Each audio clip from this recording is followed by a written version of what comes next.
Asanteni sana, and thank you very much for your comments and your words of encouragement.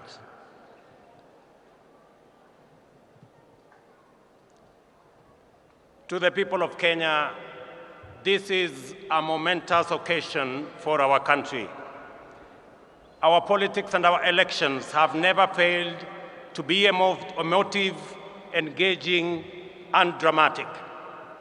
The most recent installment, however, showcased our most exemplary democratic performance. This day comes on the back of a peaceful election following an intense issue-based campaign in which major coalitions made up of strong political parties canvassed their agenda and took it for examination by the people of Kenya. The Independent Electoral and Boundaries Commission stewarded a transparent and credible election whose result faithfully reflects the democratic will of the people of Kenya. Dissatisfied parties exercised their right to petition before the Supreme Court, whose proceedings and determination not only gave comfort to the doubtful, but also restored faith in our electoral and judicial institutions. Many countries aspire to have moments like this, and we as Kenyans should not take ours for granted. This is the third election under the Constitution of Kenya 2010 and the second peaceful transition. We have had a robust conversation about this moment and what it demands of us. And we have sought to answer the question whether this is a constitutional moment or an economic moment. In this process, we have demonstrated the maturity of our democracy, the robustness of our institutions, and the resilience of the Kenyan people. My competitors and I mobilized vigorously to offer the citizens of Kenya the most appealing agenda as well as the best roadmap to achieving it.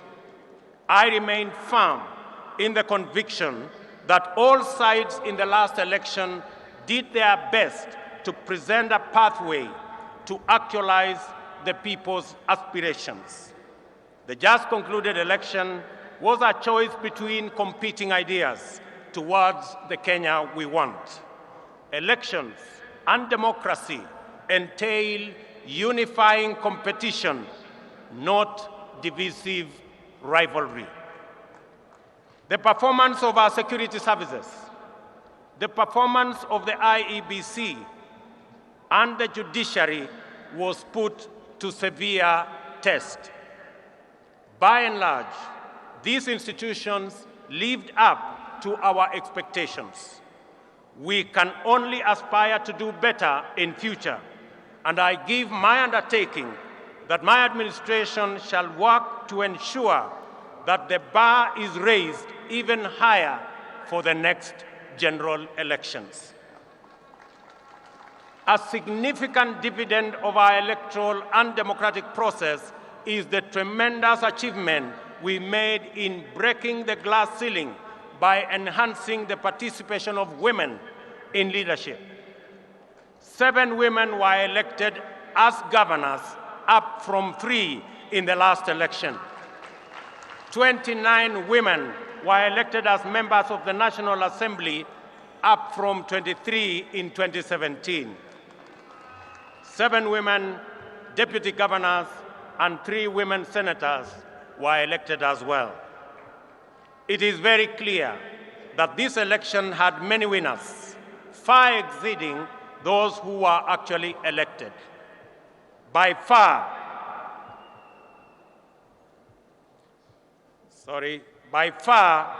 the largest winners of this election is the people of Kenya.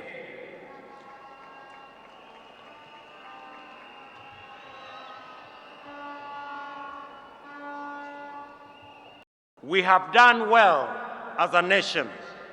We have blazed the trail in an increasingly challenging environment where democracy is consistently on trial. We have come a long way in our nation's journey to freedom, and going by our most recent performance in these elections, we conclude in confidence that we are almost home. Allow me, ladies and gentlemen, to single out the Independent Electoral and Boundaries Commission for special commendation for the courage to do the right thing under exceptionally challenging circumstances. As an institution, they have set a new standard in public service that is uncompromising, professional, and exemplary, while raising the bar of integrity of our public officials and public institutions. It is appropriate to single out for special mention the chair of the IEBC, Wafula Chebukati, for standing firm, resisting bribery, resisting intimidation, and resisting blackmail, and doing the right thing. It is also appropriate to celebrate our judiciary for sustaining its tradition of boldly giving much-needed guidance, especially in allaying post-election anxieties and resolving grievances in a sensitive, credible, and authoritative manner. Judiciary's articulation of the aspirations and standards enshrined in the Constitution has deepened our democracy and institutionalized our rule of law. Our judiciary is now, without a doubt, Kenya's biggest constitutional dividend. The judiciary has successfully arbitrated 3 election disputes and defended the nation against formidable onslaughts on our Constitution. Our judiciary has demonstrated transparency in its proceedings and decision-making, thereby consolidating its independence, authority, and legitimacy.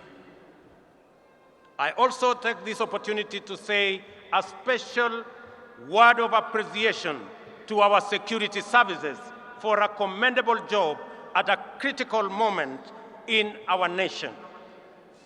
Their services and heroic sacrifices they have made beyond the call of duty has kept our nation safe. I am aware that our uniformed services effectively resisted concerted attempts to foment unrest and subvert the will of the people. My special commendation also goes to all our candidates who contested various positions.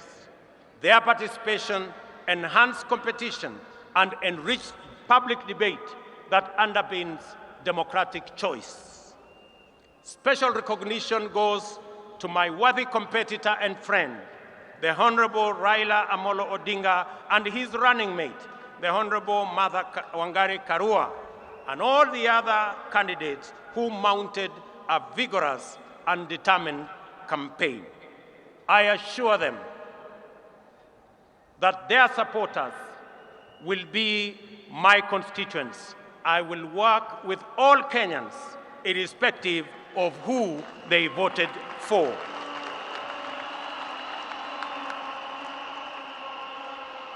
Our special gratitude also goes to millions of Kenyans in the Hustler movement for tirelessly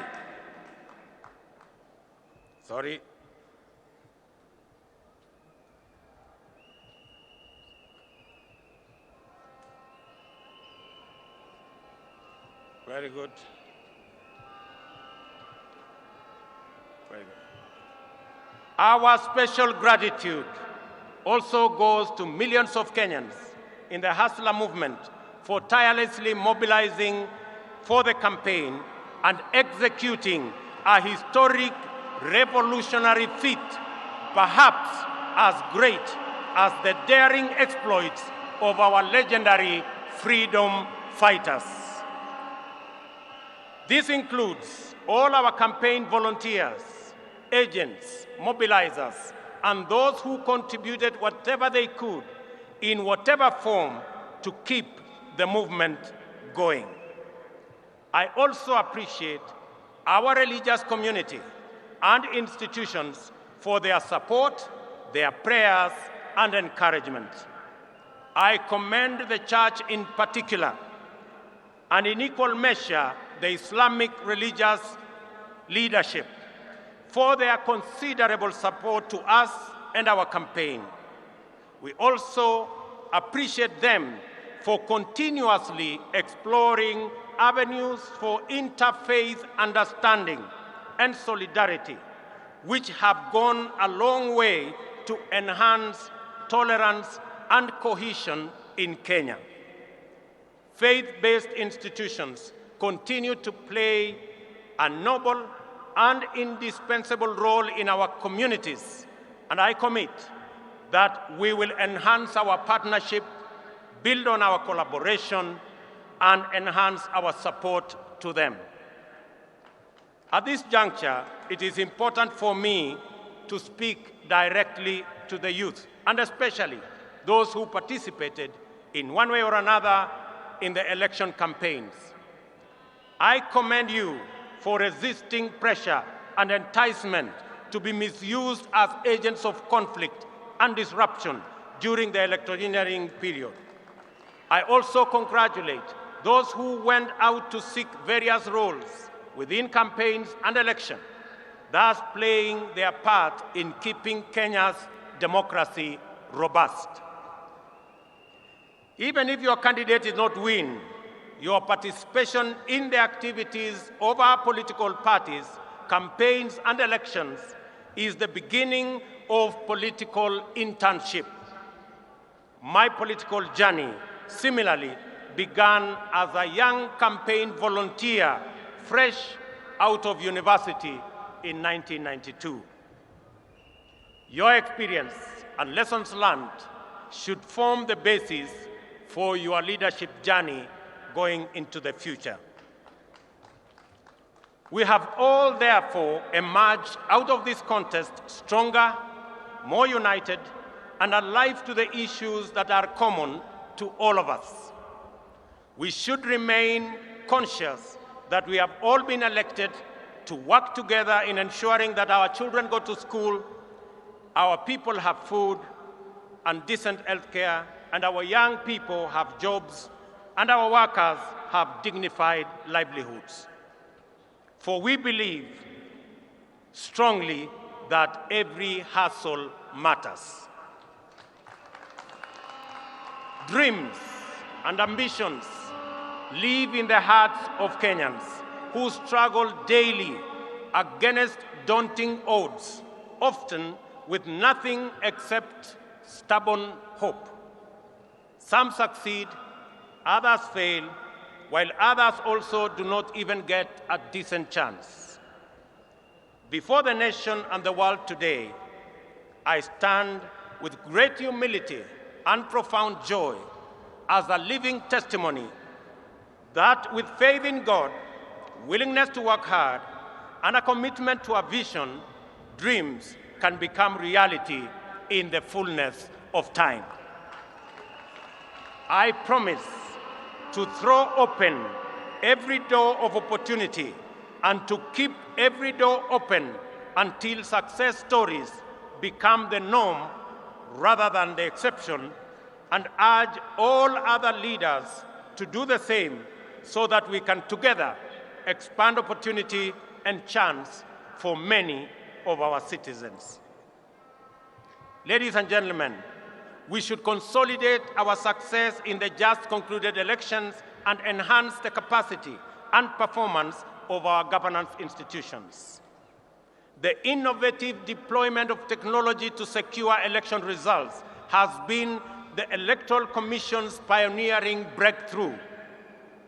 Going forward, we will support the IEBC's institutional capacity so as to expand the deployment of technology to cover all elections, from those of MCA to those of the President. I also believe that there is tremendous opportunity for IEBC to support electoral processes in our political parties as part of the broader democratic development. To consolidate the place of the judiciary in our constitutional and democratic dispensation, my administration will respect judicial decisions while we cement the place of Kenya as a country anchored on democracy and the rule of law. Our campaign for financial independence of the judiciary has paid off with the implementation of the Judiciary Fund on July 1 this year. My administration will scale up the budgetary allocation to the judiciary by an additional 3 billion shillings annually for the next 5 years. These resources will support the bottom-up scaling of justice by increasing the number of small claims courts from the current 25 to 100.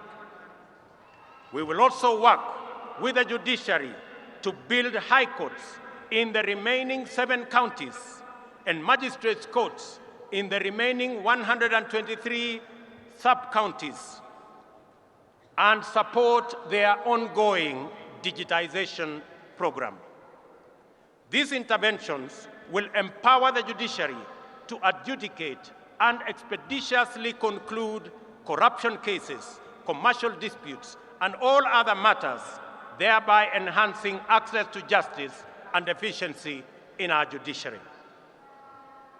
To further demonstrate my commitment to the independence of the judiciary, this afternoon I will appoint the 6 judges already nominated for appointment to the Court of Appeal, which was done 3 years ago by the Judicial Service Commission. And tomorrow, I shall preside over their swearing in so that they can get on with the business of serving the people of Kenya.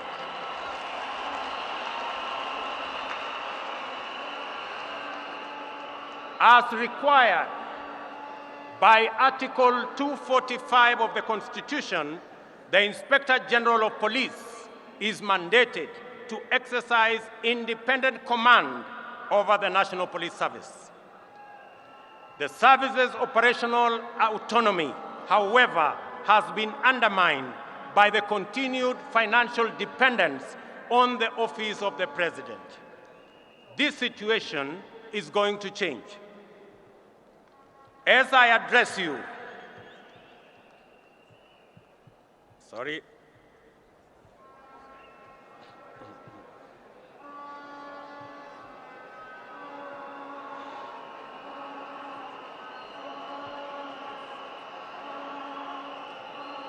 One moment. Good. There we are. As I address you, I have instructed that the instruments conferring financial autonomy to the National Police Service by transferring their budget from the Office of the President and designating the Inspector General as the accounting officer be placed on my desk for signature this afternoon.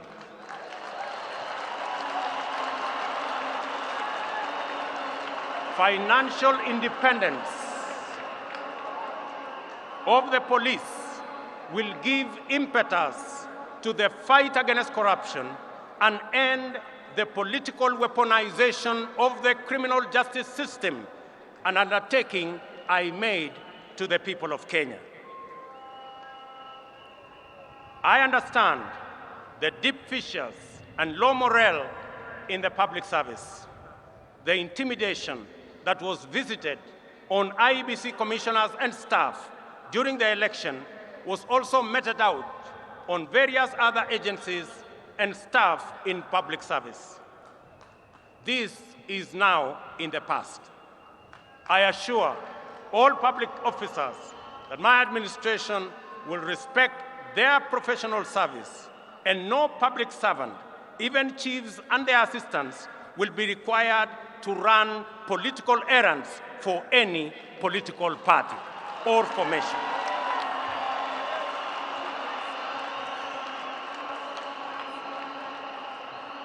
Ladies and gentlemen, we anchored our campaign on the platform of the economy premise on job creation and the well-being of the people of Kenya, and we have been working continuously on the measures to bring down the cost of living.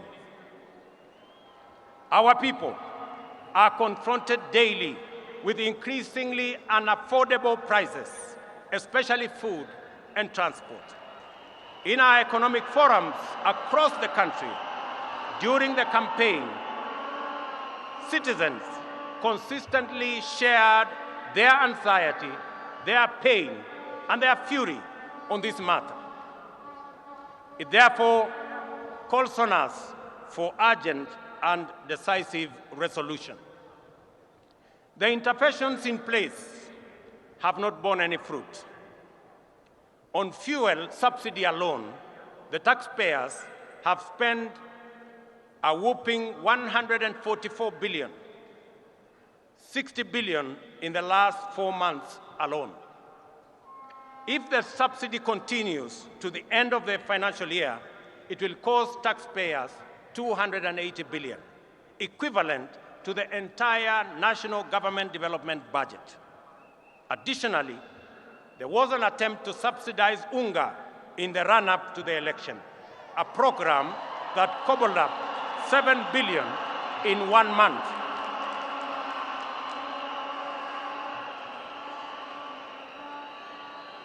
In addition to being very costly, consumption subsidy interventions are prone to abuse.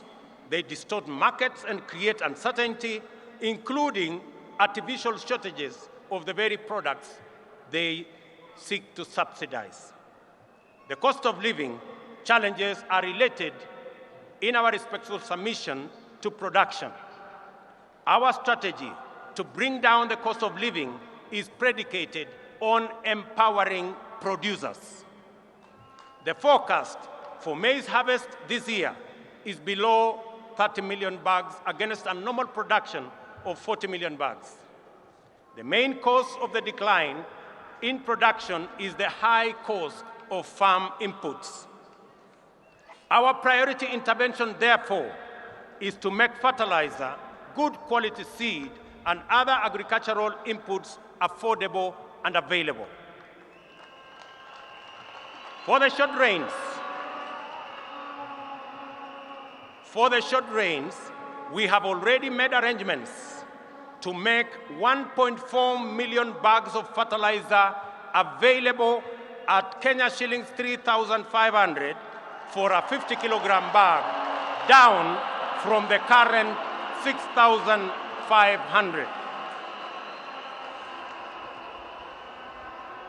This fertilizer will be available from next week. I appeal to county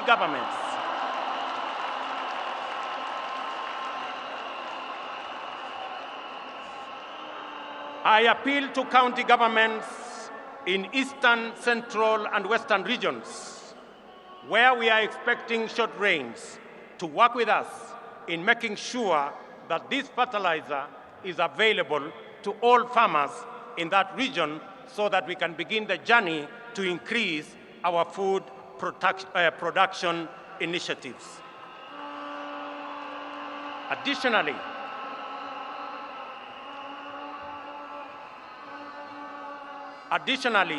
to cushion tea farmers, we have made arrangements with KTDA to immediately supply tea farmers with fertilizer at 3,500 shillings, down from Kenya shillings 5,600. This is our initial intervention, We will be doing more in the medium term and in the long term. We are alive to the challenges of drought that face 7 counties, which are now at alarm, or 13 that are at alert stage, respectively. We are determined to ensure that no county slips into emergency phase, and will coordinate with county governments, which are the first line of our response. And I want to ask my colleagues, governors from Kenya, and especially those regions, to work with us in this endeavor. We are mobilizing resources to reverse this situation. Our goal is not just to provide relief and recovery to restore the situation, but to invest and unblock the huge economic potential of rangelands that constitute 2/3 of our country. Jobs, ladies and gentlemen, is our other priority. It is time for us to stem the tide of youth unemployment. Every year, 800,000 young people join the workforce, and over 600,000 of them do not find opportunities for productive work. Moreover, our young people in cities and towns face very hostile environments, many times treated as a nuisance and their hassles criminalized. Those who seek to set up formal businesses are faced with a bureaucratic monster that is multiple licenses. Our immediate agenda is to create a favorable business and enterprise environment, decriminalize livelihoods, and support people in the informal sector to organize themselves into stable, viable, and credit-worthy business entities. This is the essence of the bottom-up economic model, which creates a path for traders and entrepreneurs to build linkages, experience safety, and enjoy security as they go about their enterprises. We will work with county governments to create frameworks that provide secure trading places in our cities and in our towns. We have committed specifically in the city of Nairobi to work with the county government of Nairobi to build an additional 20 markets in the city of Nairobi alone, as we work with other counties to achieve their plans. Financial inclusion and access to credit are critical in addressing the fundamental factors of cost of living, job creation, and the people's well-being. We shall take measures to drive down the cost of credit. Our starting point is to shift the Credit Reference Bureau framework from its current practice of arbitrary, punitive, all-or-nothing blacklisting of borrowers, which denies borrowers credit. We will work with credit reference bureaus on a new system of credit score rating that provides borrowers with an opportunity to manage their credit worthiness. This will eliminate the culture of blacklisting. In our engagements, traders also complain about the onerous burden involved in cash transactions exceeding 1 million. Many have reverted to storing money under their mattresses at great risk, which is clearly not the intention of the anti-money laundering regulations. While we remain fully committed to mitigating this risk, we believe that there is scope to make compliance. Sorry, again.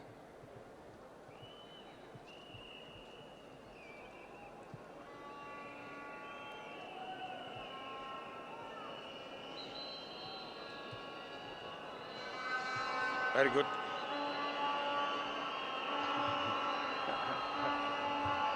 While we remain fully committed to mitigating this risk, we believe there is scope to make compliance less burdensome on genuine business transactions. I have been assured by the central bank that work is ongoing on how to ease this burden without compromising the security of our financial system. Shortly, I will be announcing to the country what we have agreed with the central bank so that Kenyans can go ahead and facilitate their transactions without unnecessary impediments. Ladies and gentlemen, we shall implement the Hustler Fund, dedicated to the capitalization of micro, small, and medium enterprises through chamas, SACCOs, and cooperatives to make credit available on affordable terms that do not require unnecessary collateral. To implement all these interventions, we shall establish a Ministry of Cooperatives and SME Development mandated to ensure that every small business has secure property rights, access to finance, and a supportive regulatory framework.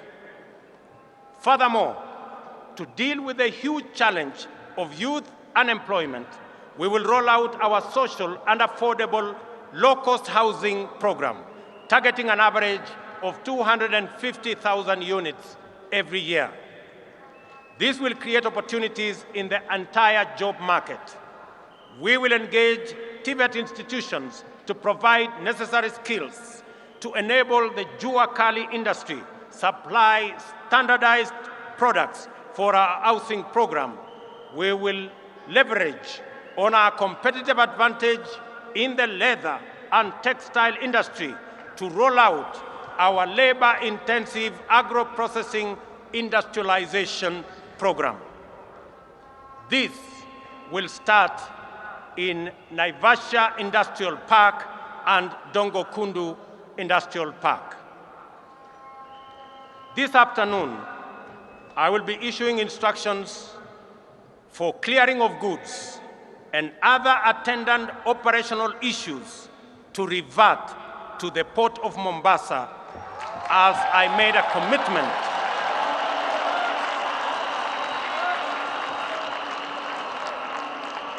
to Kenyans. This will restore thousands of jobs in the city of Mombasa.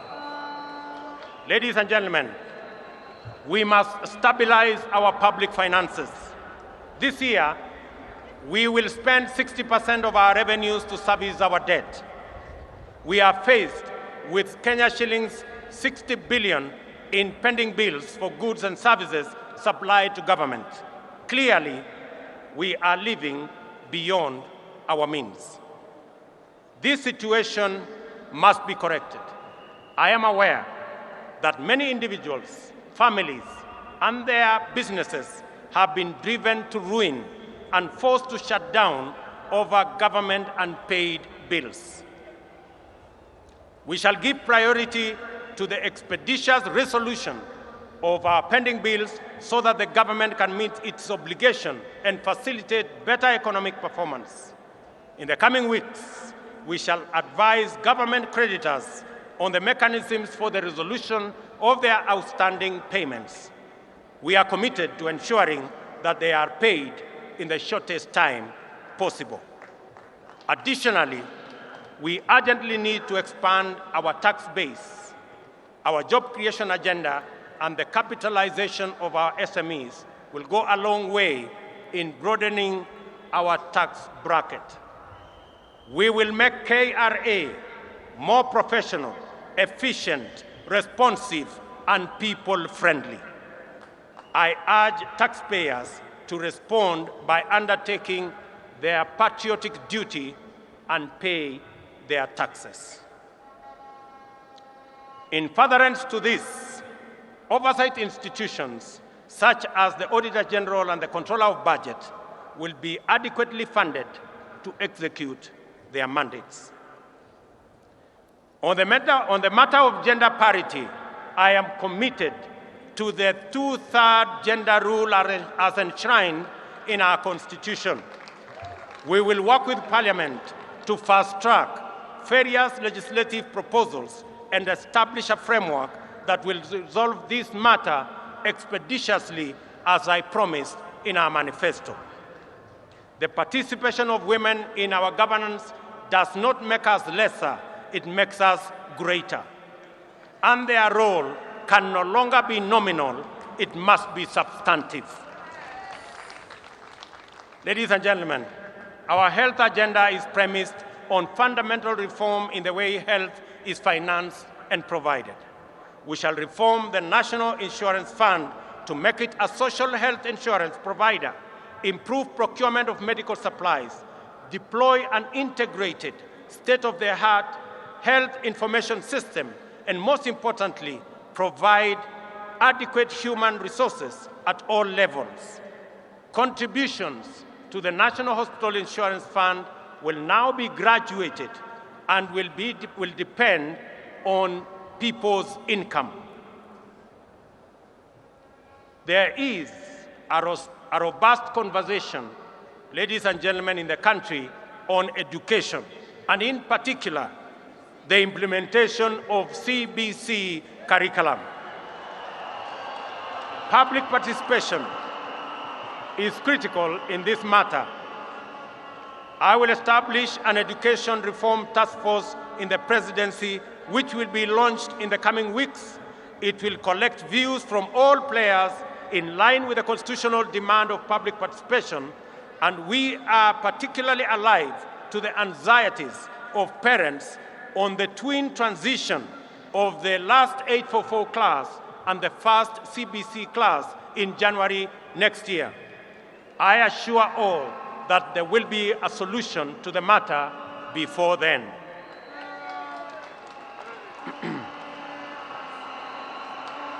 We have elevated our diaspora to the 48th county.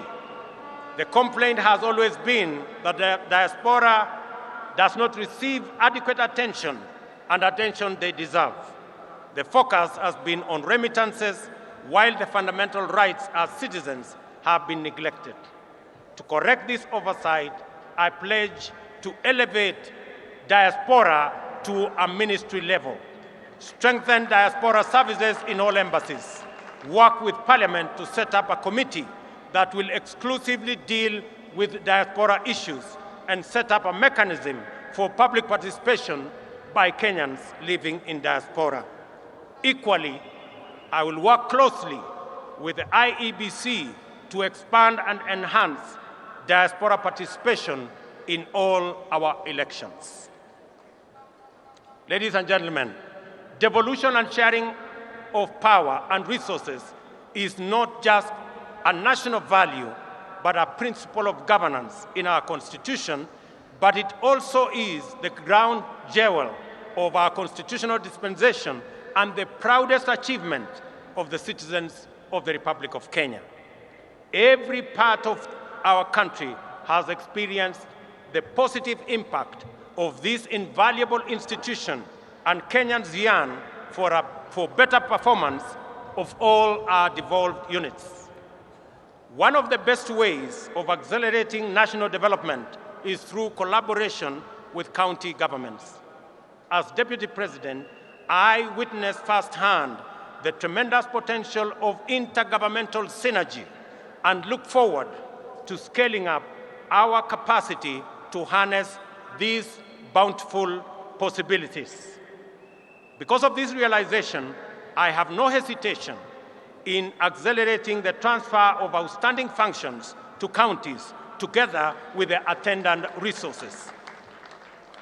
To promote budget efficiency and minimize disruptions and delays in devolved service delivery, my administration commits to take necessary measures to secure the timely disbursement of revenues allocated to county governments. The success of devolution depends on sound intergovernmental relations. There is a template which incorporates lessons from successes as well as failures in past engagements, and we stand a stronger chance of making devolution work better. Kenya will continue ladies and gentlemen, to be a dedicated partner to peace, security, and prosperity of East Africa region. We look forward to deepening our integration. We welcome our newest member, the DRC, whose entry now extends our region from the Indian Ocean to the Atlantic. Kenya is fully committed to the implementation of the East African Community Treaty and its protocols of free movement of people, goods, and services. Equally important is our commitment to the full actualization of the Africa Continental Free Trade Area. Ladies and gentlemen, Kenya will continue playing its role in international diplomacy at the bilateral and multilateral levels, appreciating that we are host to major international agencies, including the United Nations. I commit on the peace initiatives in our country, in our region, including both in Ethiopia and in the Great Lakes region. I have asked my elder brother, President Uhuru Kenyatta, who has done commendable engagement with those regions, and he has graciously agreed to continue chairing those discussions on behalf of the people of Kenya. I have committed that the government of Kenya, and myself in particular, will support those initiatives that will be chaired by President Uhuru Kenyatta. And I want to thank you, Your Excellency, for graciously agreeing to support us and to help me in those interventions. Among the central concerns of my government will be climate change. In our country, women and men, young people, farmers, workers, and local communities suffer the consequences of climate emergency. It is not too late to respond. To tackle this threat, we must act urgently to keep global heating levels below the 1.5 Celsius, help those in need, and end addiction to fossil fuels. Africa has the opportunity to lead the world. We have immense potential for renewable energy. Reducing costs of renewable energy technologies make this the most viable energy source. Kenya is on transition to clean energy that will support jobs, local economies, and sustainable industrialization. In Kenya, we will lead this endeavor by reaffirming our commitment to transition to 100% clean energy by 2030. We call on all our brothers and sisters in our continent to join us in this journey. As members of the international community, we shall support a successful climate summit in Africa in November by championing delivery of finance and technology needed for Africa to adapt to climate impacts, support those in need, and manage the transition. My administration is ready to work with global partners to fight pandemics and other health emergencies. We are also committed to promoting Kenya's vigilance and efficacy in responding to emerging public health challenges. We stand ready to play our role in the collective effort to keep the public safe. I call upon countries that have developed vaccines to make them available to us. Ladies and gentlemen, my government commits to create a business-friendly environment, eradicate barriers that hamper business development and growth, and make Kenya one of the most compelling and attractive business destinations. We are an open, democratic society founded on freedom and justice. We take pride in receiving visitors and offering them our legendary hospitality. Kenya is a land of immense natural beauty and unforgettable delights. Ladies and gentlemen, I stand here on my day one as president, I make a commitment that in the days ahead, I will make pronouncements that are going to better define the trajectory of my administration. I promise to make every Kenyan proud and to ensure the economic well-being of all of us. Without exception, ladies and gentlemen, I want to thank you for being patient with us, and I want to commit that I will work hard for all the people of Kenya, irrespective of who or how they voted. I also promise to work with all the leaders, young and old, present, retired, and coming, so that we can build one nation and harness every talent, every effort, all energies in driving our republic forward. I make my commitment to all those who have served in government that their place in our nation will be secured. To our friends in our region, in Kenya, you have a reliable partner, and we look forward to building on the success of the leaders who came ahead of us. God bless you. God bless Kenya.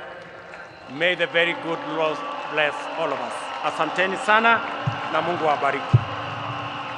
Tusimame sote kwa wimbo wa taifa. Niombe tutulie kwa wimbo wa taifa, na baada ya wimbo wa taifa nitaomba sote tubaki tumesketi kwenye dais.